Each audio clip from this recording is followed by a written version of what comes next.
So panibagong araw, panibagong vlog na naman tayo ngayon mga kabisdak, no? At sa episode na to, ay, ang lamig kasi mga kabisdak, sobrang lamig sa labas. Winter season na kasi dito sa Australia mga kabisdak. And sa vlog na ito mga kabisdak, ipapakita ko sa inyo, no, yung trabaho ko dito as a housekeeper dito sa hotel. Yung trabaho ko sa hotel bilang housekeeper, room attendant, cleaner, janitor at lahat-lahat na, parang all around na siya mga kabisdak. Ipapakita ko sa inyo mga kabisdak kasi bukas, Friday ngayon, meron akong shift, and then bukas din night shift ako. And then plano ko na kasi mag-resign bukas mga kabisdak. So sa shift ko na ito, plano ko mag-vlog, ipakita ko sa inyo lahat ng ginagawa ko dito. Yan kasi yung reality mga kabisdak, itong vlog natin, hindi to scripted, hindi filtered.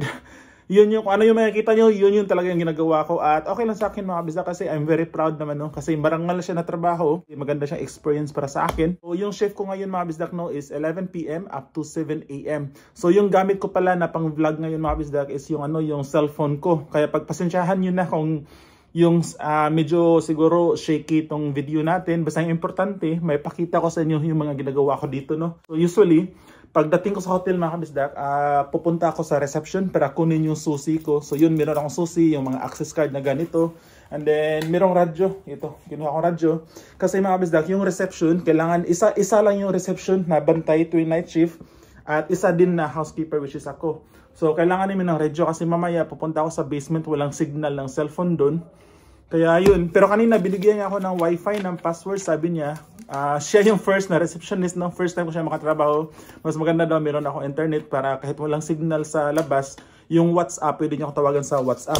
And then mamaya, kanina, yung first job ko talaga sana mga kabisdak pagdating sa hotel is ilabas yung mga basura, yung mga rubbish bin, yung mga red bins. Pagpunta ko sa reception, meron siyang note binigay. Meron dalawang room na kailangan kong tapusin ngayon. Room 308, nag-request ng blanket, dalawang blanket.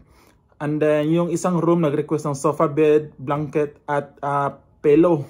So yun, tatapusin ko muna to bago ako magsimula sa trabaho ko talaga mga kabisdak. And then kailangan ko tong gawin ngayon kasi almost 12 midnight na, matutulog na yung mga tao doon. So it's better na gawin ko muna siya bago ako makadisturbo sa kanila. So ito palang room kung nasaan ako ngayon mga kabisdak. Isa tong room din ng hotel, no? Pero naka-reserve to siya sa mga staff mga kabisdak, kaya makalat siya, no? Kasi yung mga staff dito, yung mga housekeeper o mga atin, sobrang busy mga kabisdak. Pero bigyan ko kayo ng saglit short tour mga kabisdak bago tayo magsimula sa trabaho. Itong hotel na to mga kabisdak, napakaganda niya, no? So ito yung living room. Ito yung living room, itong meron siyang sofa, and then meron siyang kitchen mga kabisdak, pwede magluto yung mga guests, no? Pasensya na kayo mga kabisdak, makalat talaga to siya mga kabisdak kasi para to sa mga housekeeper, parang ginawang budiga ba. So ito yung bed. So ganun siya mga kabisdak. Andito yung bed, andun yung door, and then bed, then living room, and then yung kitchen, tapos may bintana, maganda yung view dyan mga kabisdak. So for now mga kabisdak, gawin muna natin, no? Ito ang pinapagawa sa atin. Merong dalawang room, merong request yung guest, blanket, pillow. Madali lang yan mga kabisdak. So gawin na natin to bago sila matulog. So ito na yung blanket mga kabisdak, no? Tsaka merong pillow na i-deliver ko sa guest mga kabisdak. So yun. Alright. Kabisdak, na deliver ko na yung sa isang room, yung request ng guest. So papunta tayo sa second room. Nakatapos na ako mag-set up ng dalawang bedroom, no? Sofa bed, ginawa ko siya, and then ito na, kalimutan ko. So dito pala sa elevator namin mga kabisdak, kailangan ng access code para kumanda yung lift. So nakatapos ako na mag-set up ng dalawang bedroom, request ng guest. Ngayon meron na naman isa pa. Yung request naman ng guest, yung dalawang single bed. So i-bed making ko siya mga kabisdak. So hindi pa ako nakapagsimula, no, ng usual na gawain ko, yung mga rubbish hindi ko pa nasimulan. Pero ganun talaga pag Friday mga kabisdak, expected mo na busy. Grabe. So time check mga kabisdak, ano ngayon? Alas 12. So 12 midnight, hindi pa ako nakastart sa mga gagawain, yung naka-assign talaga na kailangan kong gawin. Kasi ang daming request. Normally mga kabisdak, yung ginagawa namin, so merong notes, no, kinuha ko sa office. Yung supervisor namin nag-iwan ng notes na gusto niyang ipagawa. And then hindi pa ako naka-start sa kailangan kong gawin kasi ang daming request. So na ako mga kabisdak, naka-fix ng tatlong bedroom. So yun nga mga kabisdak, hindi pa ako nakastart sa kailangan kong gawin mga kabisdak. Kasi ang daming request, so 3 bedroom na yung natapos ko. Ngayon, iinom lang ako ng tubig kasi na grabe. So yung last na ginawa ko mga kabisdak, queen size bed, nag-request yung guest na i-separate siya, gawin siyang single size bed. Kasi family sila doon para sa mga anak niya. Tapos after kong i-make bed yung single bed, gusto sana niya magbigay ng tip. So hindi ko tinanggap mga kabisdak. Sabi ko, it's all good. You didn't have to give us tip. And then yun. And then after nito mga kabisdak, inom lang ako ng tubig. So continue tayo sa kailangan kong gawin talaga. Which is first, kailangan ko i-check yung rubbish area. Yung mga basura, kung nailabas ba lahat yung mga red bins, yung mga bins doon. Yung next natin na gagawin mga kabisdak, itong rubbish bin. Nakikita nyo. Kailangan ko siyang ilagay sa gilid ng kalsada para ma-pick up siya ng garbage truck bukas ng madaling araw. Alright.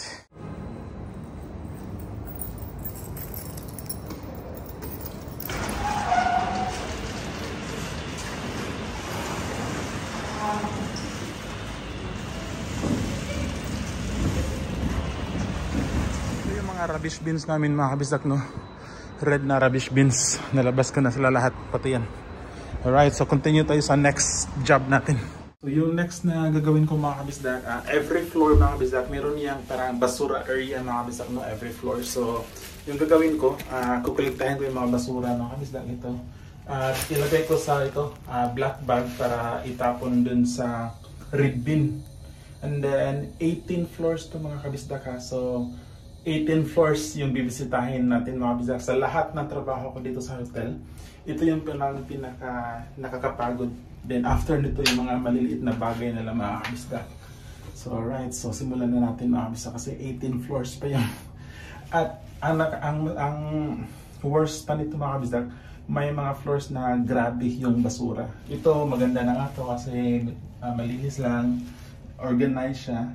Mamaya ipapakita ko sa inyo mga kabisdak yung sinasabi ko na parang medyo nakakadiri, no, kung hindi ka sanay sa ganitong trabaho.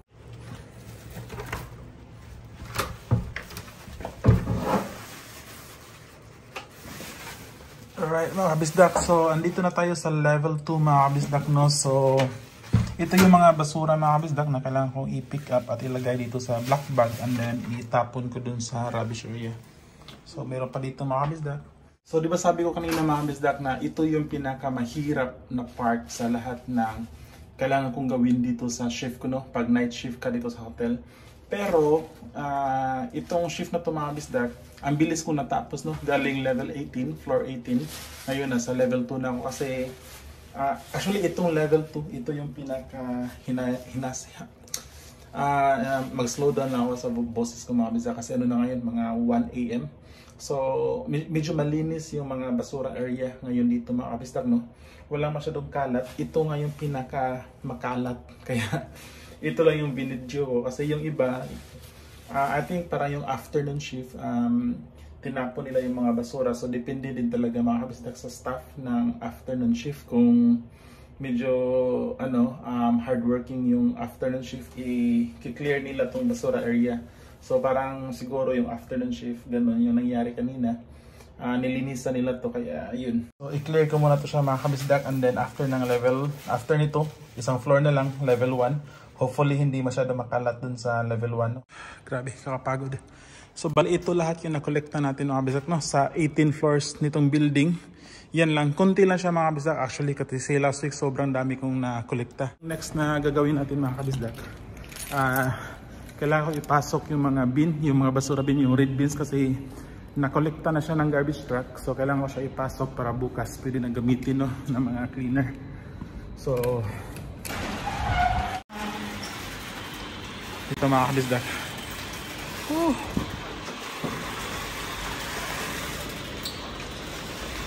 Right. So ito mga kabisdak, kailangan ko siya ipasok. Ito mga bin na to. And then meron pang dalawa dito. Oh, nawala yung dalawang bin.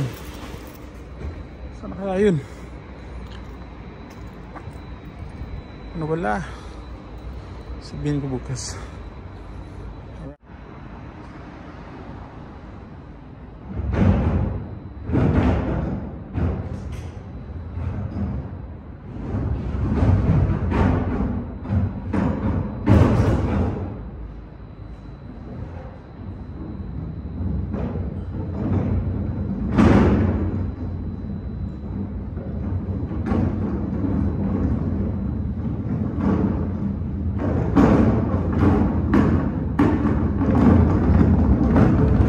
time check mga kabisdak, ano ngayon?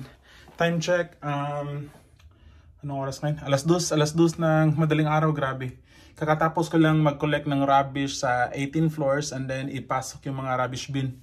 So, break lang tayo mga kabisdak. Andito ulit ako sa room namin, room ng mga staff.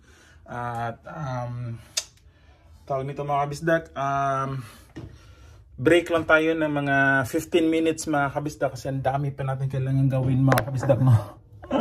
As in sobrang dami pa mga kabisdak. After nito mga kabisdak, samahan nyo ako after nito mga kabisdak.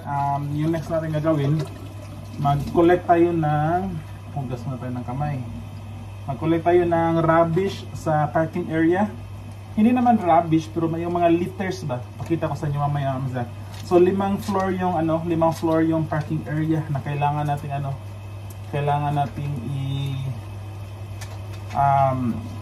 ikutin. Kaya pero okay lang, relax lang 'yun. Ang ano pala mga kabisdak, ang maganda dito sa night shift pag sa hotel kasi walang masyadong request na ng guest. After midnight or 1 AM wala nang masyadong request na kasi nga tulog na yung mga guests. So yung gagawin mo is yung mga kailangan mo na lang gagawin na naka-assign sa'yo. So yun nga mga kabisdak, after nito is nakapagod. After nito is mag-collect tayo ng rubbish dun sa parking area mga kabisdak. Pahinga muna ako ng mga 10 minutes.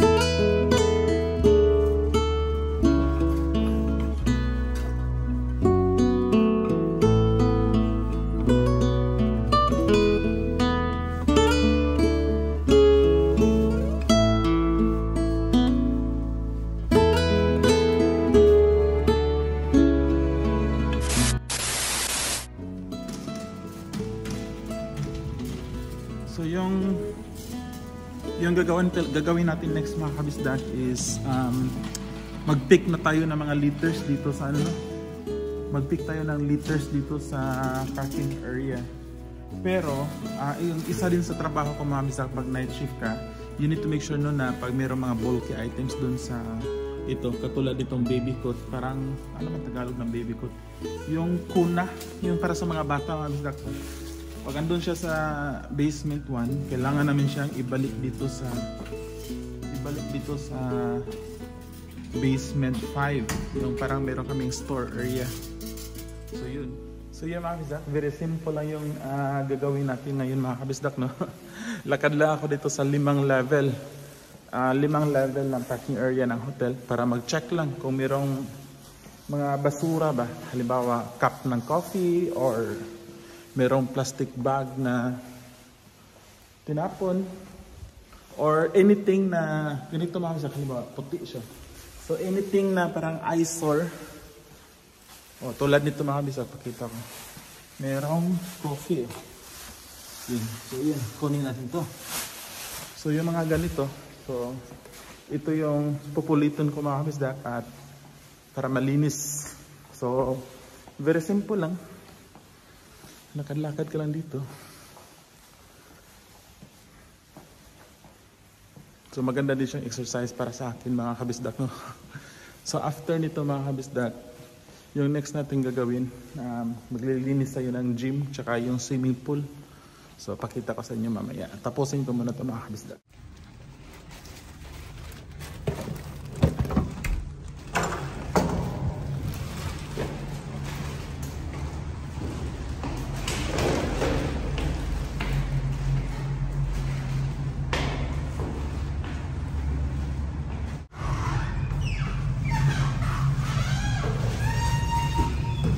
Yung next na area na lilinisan natin mga kabisdak is itong gym, no? So tingnan lang natin kung mayroong rubbish at kailangan i-vacuum yung floor. Pero malinis naman mga kabisdak kasi kunti lang yung gumagamit nito mga kabisdak, nitong gym. And then after ko malinisan dun sa gym mga kabisdak, yun yung gym dyan. Lilinisan ko itong 2 toilet, pang babae tsaka isang pang lalaki. Pero madali lang itong linisan mga kabisdak kasi kunti nga lang yung gumagamit itong facility na ito, no? Actually malinis siya. So hindi pa ako nakapasok sa panglalaki mga kabisdak. Tingnan natin kung malinis nga ba. So check natin mga kabisdak kung malinis nga ba yung toilet ng lalaki. So malinis naman siya mga kabisdak. Yun nga sinabi ko. Konti lang yung konti lang yung gumagamit. Then after ko maglinis ng toilet mga kabisdak, papasok ako dyan sa swimming pool para yun naman yung linisan ko. So maglinis muna ako ng toilet mga kabisdak at hindi ko na ipakita sa inyo, no? So siguro mga 15 minutes din to, tag 7 minutes yung dalawa kasi hindi naman siya hindi siya ganoon kadumi. Ito yung swimming pool area namin mga kabisdak, no? Namin ng hotel namin mga na pinagtatrabahuan ko mga kabisdak. Doon yung entrance dyan. So yan yung hotel. Spa yan mga kabisdak, naka-turn off lang, pinatay ko na yung spa. At yan yung hotel. Hotel, yung swimming pool, malalim yan mga kabisdak. So ikutin ko lang siya, kailangan ko lang check kung may basura ba. At nasa pinaka top floor to mga kabisdak, sobrang taas nito. Tingnan niyo yung view mga kabisdak, oh. So nasa pinaka taas talaga to ng building, no? You know. Di ba ang ganda ng view? Yan yung mga kabisdak. Ang taas, oh, you know. Woo! Grabe ang taas. Tingnan natin sa kabilang side mga kabisdak, ha. Pakita ko sa inyo. So ito yung sa may parang nanginginig na yung tuhod ko, ah. Diba mga kabisdak, ang ganda. Ganda ng view. Yan, oh. So ito yung mga kabisdak, dyan nagsuswimming yung mga guests. At ito yung view nila. Yan, oh.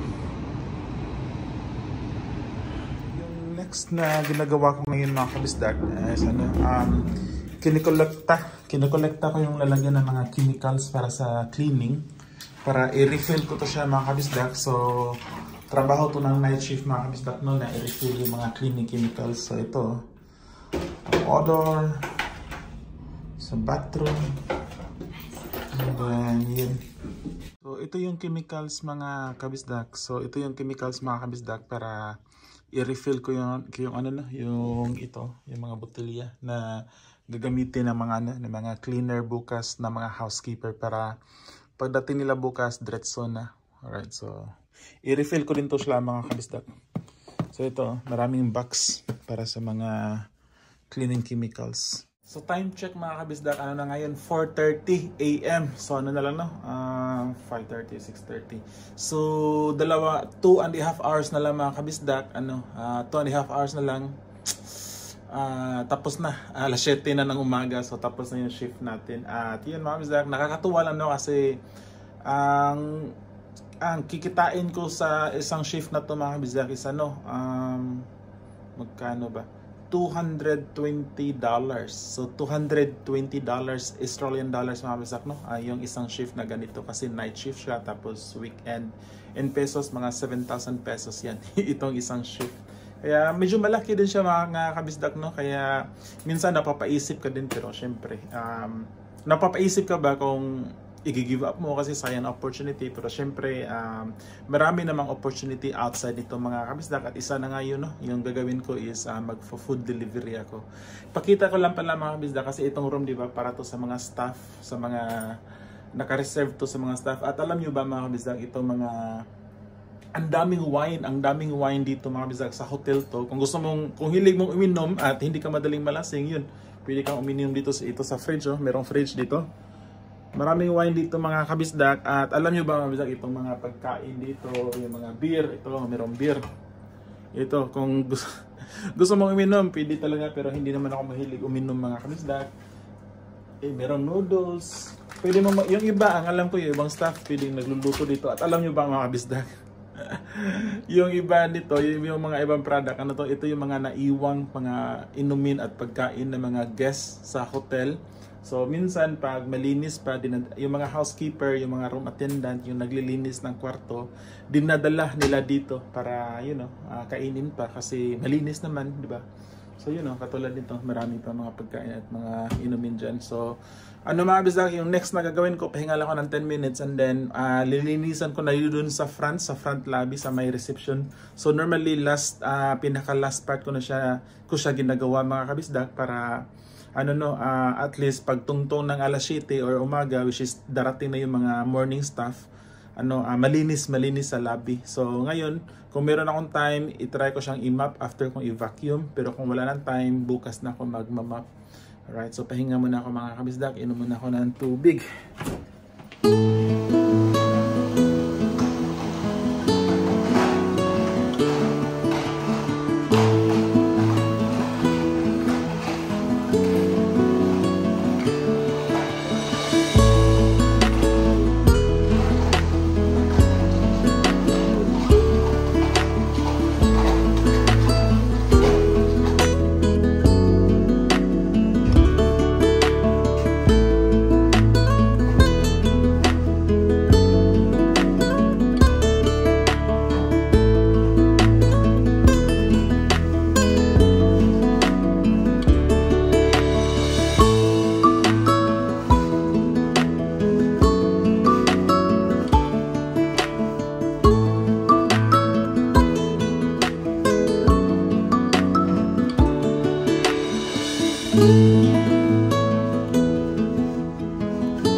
Matatapos na yung trabaho natin dito sa hotel, no? So ito na yung last na toilet mga kabisdak na lilinisan ko. So actually mga kabisdak dito sa hotel, 5 toilet yung lilinisan ko dito. 2 sa lobby for men and women, 2 sa taas yung sa gym, 4 na, tapos 1 sa staff. Pero ang maganda mga kabisdak kasi nalinis kasi siya. So tingnan yung mga kabisdak, di ba? Nalinis at napakabango kasi maganda yung air freshener na hotel. Hindi kagaya ng trabaho ko nung bagong dating kami dito, no? Sa diba sabi ko 8 months akong naging cleaner. Mas nakakadiri yung mga toilet na nilinisan ko noon mga kabisdak compare ngayon wala to. Hindi pa ako nakapagsimula pero shining and shimmering na yung nila sink. So nilinisan ko dito itong itong mirror, lagyan ko lang ng chemicals yan, ganyan lang, then para pupunasan ko. So yun lang sa konting punas. So yun, konting gimbot na lang at matatapos na tayo mga kabisdak. Time check mga kabisdak, so ano na ngayon, 6:30, so finally 30 minutes na lang mga kabisdak. And bumalik ako dito sa kwarto mga kabisdak kasi gusto ko magsuot ng jacket kasi meron pa akong isang gagawin mga kabisdak pero sobrang dali lang. Magwalis ako sa labas ng building ng hotel. Hindi siya walis na walis, yung mga cigarette butts ba. So kukuha ko ng walis tsaka dustpan and then lakarin ko lang itong isang block, itong area ng hotel, no? And then siguro mga madali lang, siguro mga 10 minutes. Kunin ko lang yung mga cigarette butts and then yun, tapos na yung shift natin mga kabisdak, no? So,